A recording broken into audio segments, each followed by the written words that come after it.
sesi kita buat sekejap je lah. InsyaAllah every week ataupun kalau ni cuti ni kita boleh buat 2 kali lah insyaAllah kan. Isnin dengan Khamis ataupun Isnin dengan Jumaat ke, tengok mana yang sempat. Okay, untuk permulaan kita sesi kita ni sebenarnya tadabbur Al-Quran. Okay, so insyaAllah dalam 30 minit yang singkat lah kot, kita akan tengok sikit lah tentang Al-Quran. Untuk permulaan kita buka dulu kita punya halaqah lah kot. Halaqah ni perkumpulan lah kan. Teacher suka guna Quranic Circle yang mana kita walaupun kita tak duduk dalam circle, kita dalam flat screen je. So kita belajar tentang Al-Quran juga lah kan. InsyaAllah kita buka dulu dengan kita Al-Fatihah.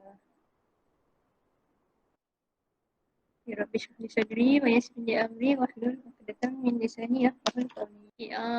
Untuk malam ni teacher nak ceritalah satu surah daripada Al-Quran. Di dalam Al-Quran ada berapa surah? 114. Okay, 114. Okay, kita ada 114 surah dan 114 ni turun dalam masa 13 tahun. 10 tahun dekat 10 tahun. 13 tahun dekat Mekah. 13 tahun turun yang pertama dekat Mekah, lepas tu lagi 10 tahun dekat Madinah. Teacher ada sesuatu di sini. Boleh nampak ke? Tapi dah agak blur sikit lah kot. So semua ni macam timeline. Ni timeline penurunan surah ikut tahun. Kalau start daripada mana? Start daripada sini, yang bawah ni. Okay, dari sini ni tahun pertama yang turun wahyu lah. So daripada turun wahyu sampailah tahun terakhir sebelum Nabi wafat. Sepanjang start daripada surat Al-Alaq tu dia akan berterusan je lah turun Al-Quran ni. Cuma ada certain masa tu Al-Quran ni macam terhenti sekejap. So sebenarnya Allah nak inilah bagi Rasulullah ni macam nanti nak turun wahyu yang seterusnya kan. Okay. Malam ni apa teacher nak tanyalah apa surah paling penting? Al-Kahfi kan? Al-Kahfi, okay. Boleh cuba yang pertama Al-Kahfi. Al-Mu. Al-Fatihah. Al-Fatihah. Al-Mu sebab tu kena baca setiap malam. Al-Mu kena baca setiap malam so penting. Sebenarnya Al-Mu tu ada satu hadis lah sebab tu kita baca setiap malam. Al-Kahfi mungkin untuk sekarang kita akan rasa sangat penting lah untuk baca Al-Kahfi sebab rasa macam dah nak akhir zaman kan. Bila apa yang terjadi dekat Palestin ni. Okay, tapi macam Sabrina kan. Sabrina cakap tadi surah Al-Fatihah. Okay, walaupun benda macam simple lah. Al-Fatihah kita selalu baca, setiap hari baca. Berapa kali kita baca setiap hari Al-Fatihah ni kalau boleh solat? Lebih 5 kali. Lebih 5 kali. Exactly? 5. 17. 17. Betul. So 17 kali kita ulang-ulang surah Al-Fatihah. Teacher tak sure pernah tak, korang semua pernah tak go through apa content surah Al-Fatihah ni? Ataupun macam belajar ataupun tengok video ke apa-apa tentang surah Al-Fatihah? Tak pernah lagi, okay. Brainstorm sikit, apa benda yang kita pernah kenal dengan surah Al-Fatihah? So malam kita akan tengoklah satu surah yang kita selalu baca tapi mungkin kita tak kenal sangat pun surah Al-Fatihah ni. Every day, every solat, every rakaat kita akan baca kan. Okay, so kalau tengok surah Al-Fatihah, kalau dia nak cerita dalam setengah jam memang tak cukup. So malam ni kalau khawatir ni apa? Bahasa Arab dengan bahasa Melayu tak sama sebenarnya. Bukan tak sama. Yang kita faham sebenarnya tak sama. Tapi yang kita faham khawatir ni apa? Pernah dengar tak khawatir? Khawatir. Orang Melayu cakap khawatir kot. Risau. Takut. Dia related je lah risau takut. Tapi sebenarnya risau dan takut tu datang daripada kita punya lintasan. Lintasan ni macam apa? Bahasa Inggeris kita panggil bukan impression. Dia panggil apa dia lupa pula perkataan bahasa Inggeris ni. Tapi lintasan ni macam apa yang kita akan terfikir. Once kita nampak je kita akan terfikir apa. Once kita rasa dalam keadaan macam ni je kita akan rasa apa kan. Okay, tu khawatir sebenarnya lintasan. So kalau dia satu buku Khawatir Qur'aniyah. Dia ceritalah setiap surah ni once kita sebut je surah tu, contohnya Al-Fatihah, kita akan terbayang apa dengan surah ni. So tu lintasan-lintasan lah daripada setiap surah. InsyaAllah kita nak tengok surah Al-Fatihah. Cuba seorang bacakan maksud lah, sebab kalau bahasa Arab kita selalu baca kan. Siapa nak bacakan dia punya maksud? Lepas ni kalau kita ada lagi sesi boleh bawa Quran siap-siap. Senang nak check. Sebab pun guna untuk video call. Kita nampak Isya je sekarang. So lepas ni kalau lagi menarik lah. Yang lain boleh je buka kamera. Zarifah. Tak kisah boleh je kalau nak pakai telekom pun boleh. Sebab kita kan baru lepas maghrib kan. Sekejap lagi pun Isya. Pakai je lah telekom tak apa. Saya tak boleh solat. Tak boleh solat. Okay. Tak apa. Tak adalah kena pakai telekom.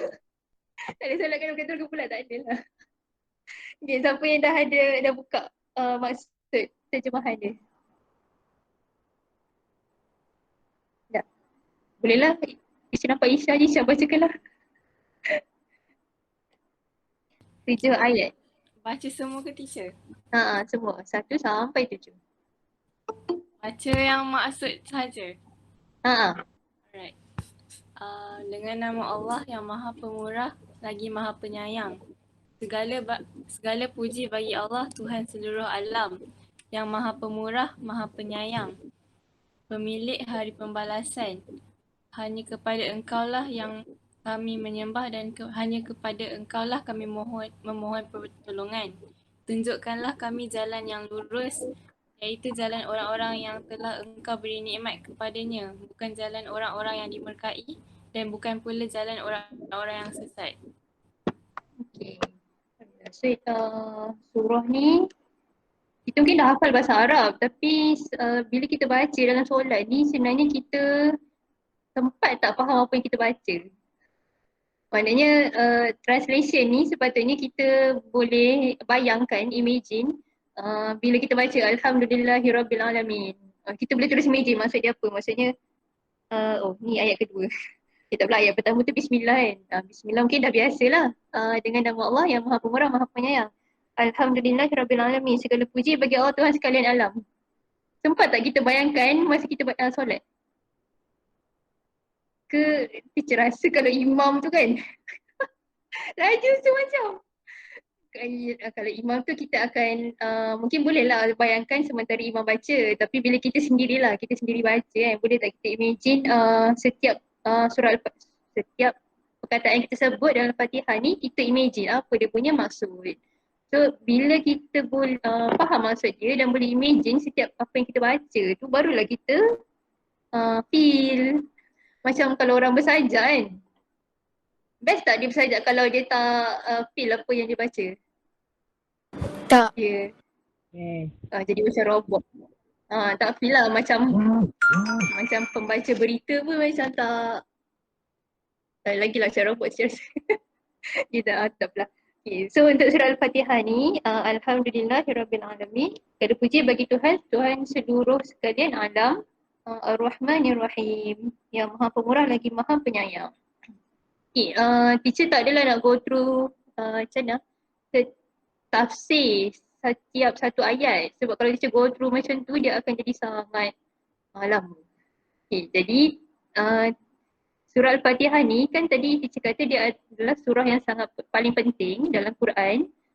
Okay, cuba itu kenapa? Apa yang trigger? Cuba brainstorm sekejap. Poin-poin yang meletakkan Al-Fatihah ni surah yang penting.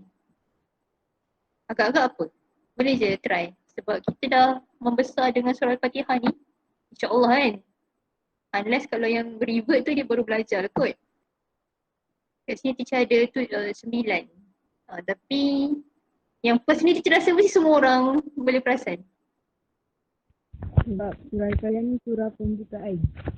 Surah pembukaan, betul. Yes, tapi tak termasuklah dalam 9 poin teacher. Tapi kiranya tu satu kepentingan Al-Fatihah lah, sebab tu dia seletak dekat pembukaan, dekat first page. Kalau macam majlis pun yang penting mestilah ada ucapan pembukaan dia semua tu kan, kiranya benda tu yang akan menggambarkan keseluruhan majlis tu macam mana. Okay, so surah Al-Fatihah ni diletak dekat satu pembukaan sebab pembukaan tu kira dia punya fakta je lah. Surah ni surah pembukaan. Tapi kenapa dia menjadi surah pembukaan? So surah Al-Fatihah ni diletak sebagai pembukaan sebab seluruh Al-Quran tu dia sebenarnya ada 3 bahagian Al-Quran lah. Dan 3-3 tu ada dalam surah, 3 bahagian tu ada dalam surah Al-Fatihah. So 3 bahagian utama dalam Quran ni sebenarnya adalah akidah. Yang pertama, Al-Quran ni lah. Al-Quran ni cerita tentang akidah. Al-Quran ni cerita tentang ibadah. Dan Al-Quran ni cerita tentang sistem hidup. Sistem hidup ni macam mana kita nak hidup sebagai seorang Muslim lah.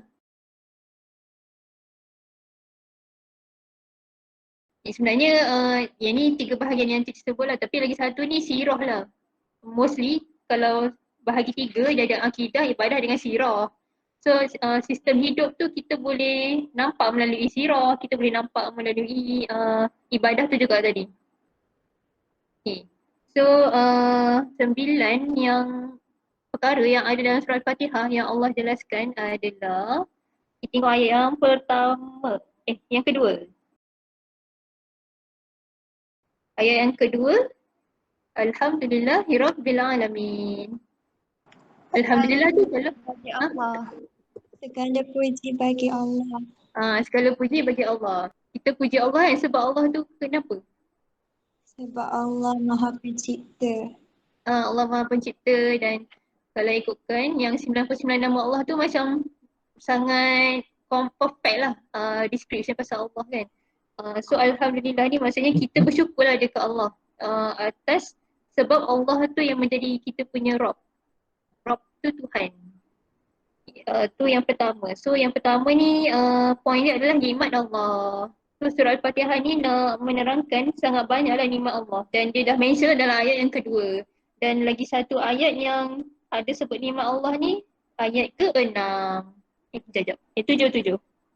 Ayat ke-7 bahagian yang pertama. Siratal ladzina an'amta alaihim. Jalan orang-orang yang engkau berikan nikmat. So sebenarnya surah Al-Fatihah ni pendahuluan dia adalah cerita tentang nikmat Allah. Tapi mana satu yang nikmat Allah bagi? Cantik ke, makan sedap ke, tu ke nikmat yang Allah bagi? Apa sebenarnya nikmat yang Allah bagi yang ada je soalan pai ni sebenarnya? Nikmat terbesar yang Allah bagi. Iman dan Islam. Ya, tu dia. Nikmat yang paling besar yang Allah bagi kat kita, manusia adalah iman dan Islam. So, boleh jadi rezeki tu benda lain, dan nikmat iman dan Islam ni adalah nikmat yang paling besar lah. Boleh jadi orang tu miskin tapi sebab ada iman dan Islam, hidup dia sangat happy lah, bahagia sebab ada iman dan Islam kan. Maksudnya dia tak rasa susah dengan kemiskinan. So tu sangat best lah, satu nikmat yang Allah bagi kepada manusia ni, yang Allah sebut dalam surah Al-Fatihah ni. Okay, yang kedua Allah nak cerita tentang ikhlas. Okay, ikhlas ni kita boleh teringat bila kita baca ayat 5. Iyyaka na'budu wa iyyaka nasta'in. Sebab ikhlas tu maksudnya kita buat sebab Allah je kan. Dan bukan sebab manusia, bukan sebab kawan, bukan sebab parents ke cikgu ke anyone lah. Tapi sebab Allah sahaja. So ayat yang kelima ni menceritakan tentang ikhlas. Dulu teacher tak suka conteng Quran teacher. Sebab teacher rasa macam kenapa conteng Al-Quran kan, mesti cerita pelik lah. Tapi dah lama teacher rasa bila kita conteng Quran tu barulah kita betul-betul sebenarnya ayat ni cerita ni, nanti kita buka balik kita akan tengok lah. Sangat best lah kalau sambil kita Quran di circle ni kita buat lah. Kalau tak nak conteng boleh tampal sticky note. So tampal kat situ. So at least lah bila kita buka balik kita akan nampak dan kita akan lebih faham. Day by day yang kita akan lebih faham. Okay, yang kedua ikhlas. Yang ketiga kawan baik. Yang keempat kawan jahat. Ketiga kawan baik, keempat kawan jahat. Okay, ayat berapa ada kawan baik, kawan jahat? Ayat 7. Sebab ayat 7 tu dia cerita tentang orang-orang yang engkau beri nikmat. So kalau kita dapat berkawan dengan orang-orang yang Allah beri nikmat iman dan Islam ni tadi, itu adalah kawan-kawan yang baiklah untuk kita. Dan kalau ada orang-orang yang dimurkai dan orang yang sesat ni, kalau kita terikut orang-orang yang dimurkai dan sesat ni, itu adalah kawan-kawan yang jahat bagi kita. So kita kena recognize lah, kenal mana satu kawan yang baik, mana satu kawan yang jahat. Kejap lagi teacher sebut siapa orang-orang 3 golongan ni. Teacher habiskan dulu 9 asas agama, asas Islam lah dalam surah Al-Fatihah ni. 5 Asmaul Husna yang tertinggi, which is Ar-Rahman Ar-Rahim, ayat 2. So ayat 2 tu adalah nama Allah yang paling tinggi lah. Ar-Rahman untuk semua manusia dan semua makhluk lah Ar-Rahman. Ar-Rahim tu untuk orang-orang terpilih yang Allah sayang.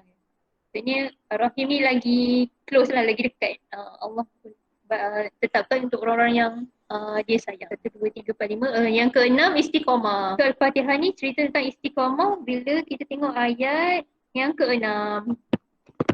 Ihdinas siratal mustaqim.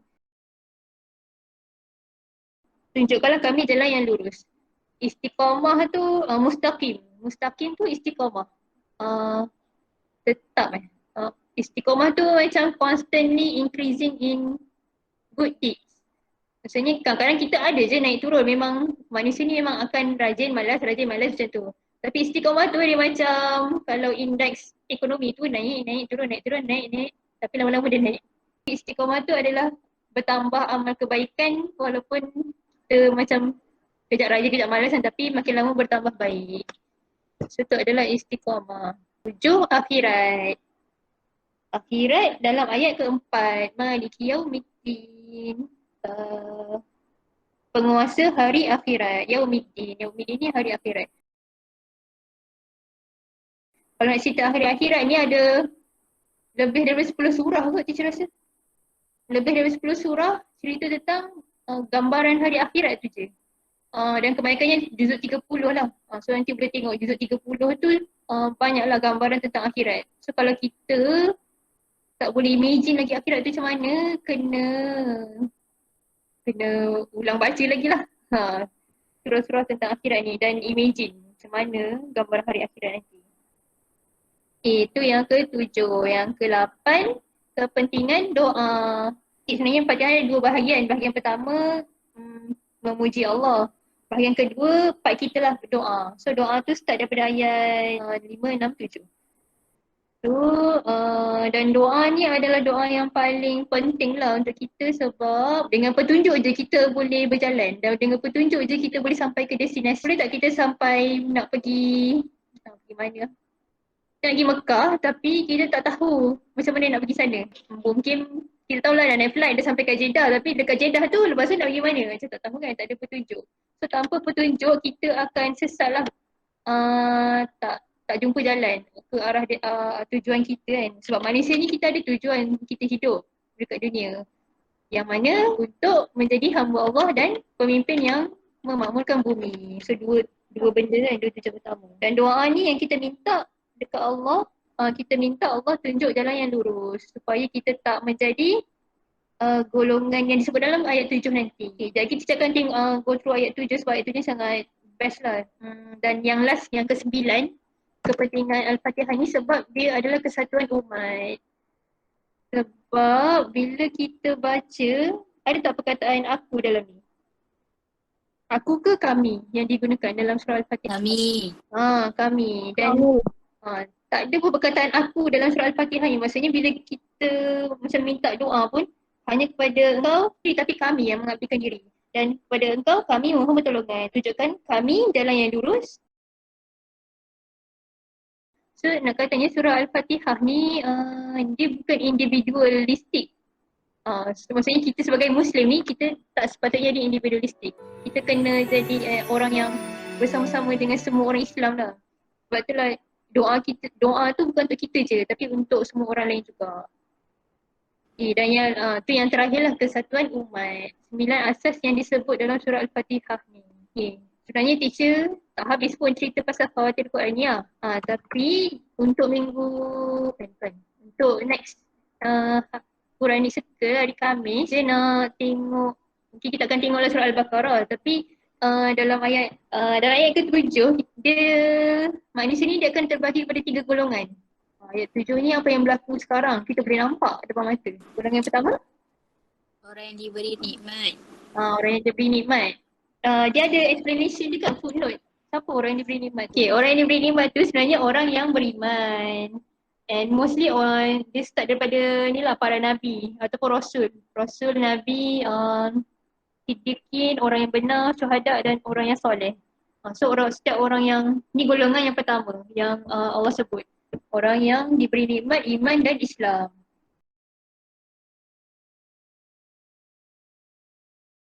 Dan orang tu memang hidup dia adalah, kita nampak lah iman dengan Islam.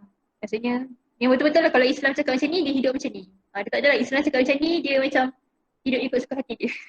Okay. So tu orang yang dia beri nikmat. Nikmat hidup dengan iman dan Islam.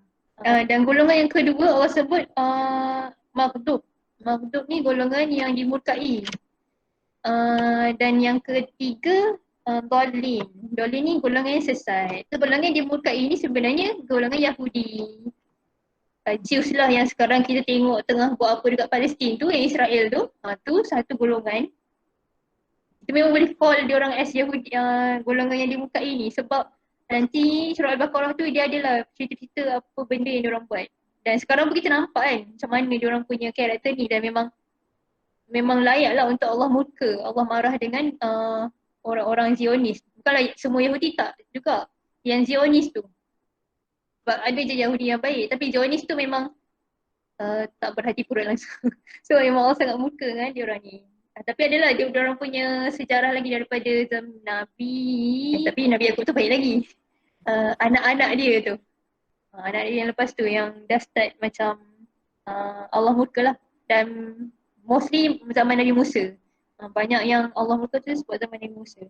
Dan yang last tu, Dolin tu orang sesat adalah orang Kristian. Kalau Yahudi tadi, diorang tahu kebenaran tapi diorang ego, diorang reject. Tapi orang Kristian ni diorang sesat sebab diorang tahu tapi macam menyesatkan. Maksudnya dia tak terima lah yang Tuhan tu adalah Allah. Diorang assume as Nabi Isa tu sebagai Tuhan. Itu golongan yang sesat. And kalau dalam Ustaz Syahri kan ada buku Kompas ni. Dia bahagi ada bahagian pertama, 5 surah yang pertama. Al-Fatihah, Al-Baqarah, Al-Imran, An-Nisa, Al-Ma'idah. So 5 surah pertama nanti dia akan cerita everything tentang 3 golongan ni. Dan tentang surah Al-Fatihah ni lah mainly yang ada dalam surah Al-Fatihah ni. So itu adalah something lah kita untuk kenal dengan Al-Quran melalui pembukaan surah yang pertama, Al-Fatihah. Banyak lagi nak cerita pasal Al-Fatihah tapi untuk malam ni setakat tu je. Semoga pembukaan malam ni membuatkan kita akan lagi naklah dekat dan kenal Al-Quran tu lebih lagi macam mana. Semoga Allah bagi kebaikan untuk semua orang yang datang malam ni, insya-Allah. Kita tangguh dulu dengan tasbih kafarah dan suratul